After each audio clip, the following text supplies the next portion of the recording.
Le message est clair, le peuple n'y croit plus. Une nation qui veut aller de l'avant doit avoir le courage d'interroger son Vous parcours. connaîtrez la vérité et la vérité vous rendra libre.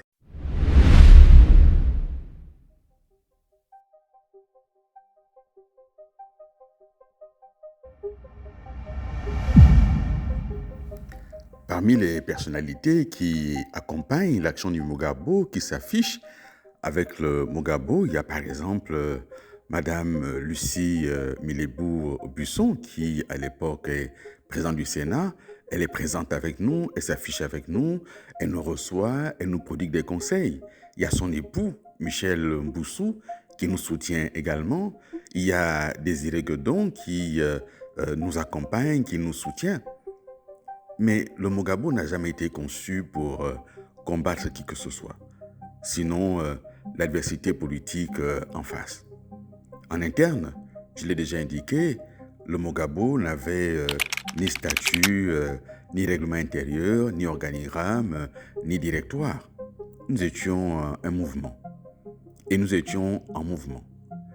En mouvement pour que les Gabonaises et les Gabonais comprennent mieux la trajectoire qui a été prise par Ali Bongo Ondimba. Mais le Mogabo n'a pas été conçu non plus dans le dos d'Ali Bongo Ondimba. À la vérité, je me souviens des discussions que nous avions, certaines en présence de Jean-Pierre Oyiba, que le président Ali Bongo interpellait pour dire « mais Jean-Pierre, faites quelque chose ». D'autres moments en présence de Emmanuel Lissosé Ngondé, il n'était pas encore Premier ministre puisque nous étions là encore en 2015. Et tous étaient bien au courant de ce qui se passait. Tous savaient que le président Ali Bongo se retrouvait un peu, en difficulté du point de vue politique par rapport à son propre parti. Ou à l'Assemblée nationale, au sein du groupe parlementaire PDG, s'organisait une forme de fronde. Et cette fronde-là, elle s'organisait en connaissance de cause parce qu'il savait très bien ce qu'il voulait. Mais nous voyons également que la direction du parti était un peu en difficulté parce qu'il y avait de part et d'autre des camarades. Ceux qui avaient constitué le courant Héritage et Modernité, pour ne pas le nommer, c'étaient des militants du PDG, dont certains, effectivement, avaient fait leur classe au sein du PDG. Ceux qui animaient le mouvement Le Mogabo étaient aussi des militants du PDG, dont certains avaient une réelle implantation, et c'était les visages du PDG. Et donc, tout ceci est en place, et tout ceci prépare en réalité les échéances à venir. Il faut dire que de l'autre côté, il y avait des associations, dont Renaissance de Yves-Fernand Manfumbi, qui, pour l'histoire, pour la mémoire, n'a jamais été membre du Mogabo. C'est quelqu'un avec qui nous avons très bien travaillé. C'est un frère avec qui on a bien travaillé. Mais il avait son mouvement, son association, Renaissance, qui là aussi a recruté des élites un peu dans toutes les provinces. Et je me souviens que, avec Yves Fernand, on se disait, non Yves, tu n'amènes pas Renaissance dans le Gouevindo, c'est bon, on a le PDG, c'est bon. Et donc, tous ces mouvements s'articulaient, pour certains pour accompagner Ali Bongo, mais pour d'autres, pour tenter de s'imposer à Ali Bongo. Et puis le Mogabo a pris une réelle envergure. Une envergure telle que ça a commencé à devenir un problème. Un problème au sein du PDG, un problème au sein de la majorité, un problème même parfois au sein de l'opinion parce que certains pensaient que le Mogabo remplacerait le PDG. Dans certaines conversations, on me disait oui, mais pourquoi vous voulez tuer le PDG?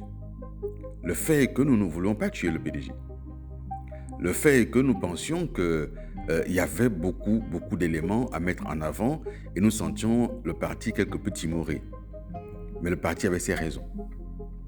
Et là, sur la question, par exemple, de la fronde qui naît au sein de l'Assemblée nationale, on verra que cette fronde sera entretenue par certaines personnalités qui seront au gouvernement.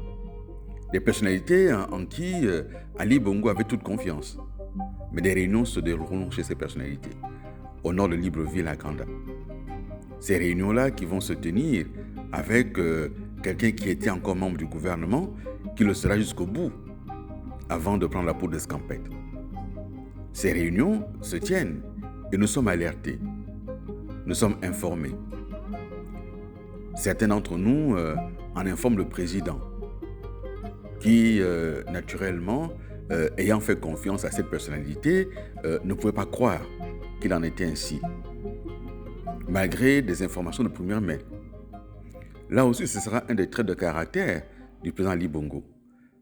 Il déléguait, il faisait confiance jusqu'à la trahison. Et c'est lorsqu'il a été trahi qu'il se rendra compte que finalement il s'est confié, il a accordé sa confiance à quelqu'un jusqu'au bout, sans méfiance aucune. Et on verra bien comment cela lui sera fatal dans le cadre de sa sécurité qu'il a confié aussi à quelqu'un qui plus tard le poignardera dans le dos. Cela est en place en 2015. Mais 2015, ce n'est pas qu'une année très politique. 2015, c'est aussi les efforts qui continuent à être faits. C'est en 2015 que le pays adopte le nouveau système de rémunération, j'en ai déjà parlé. Mais il est important de garder cela à l'esprit, parce que ce nouveau système de rémunération, autant il permettra de revaloriser le traitement des agents publics, autant cela pèsera lourd sur la masse salariale. Et lorsqu'arrivera la crise en 2018, c'est un des éléments qui vont entraîner le gouvernement, après discussion avec les partenaires, avec le FMI, à envisager effectivement la question du gel des rémunérations, du gel des avancements, du gel des recrutements. Mais parce qu'en 2015, il y a eu cette augmentation, parfois de 30%, parfois de 50% pour certaines indemnités. Et c'est cela 2015. Et ces éléments-là qui s'enchaînent, cela s'enchaîne d'autant plus vite que nous courons progressivement vers 2016, l'année de la campagne présidentielle, l'année de l'élection présidentielle.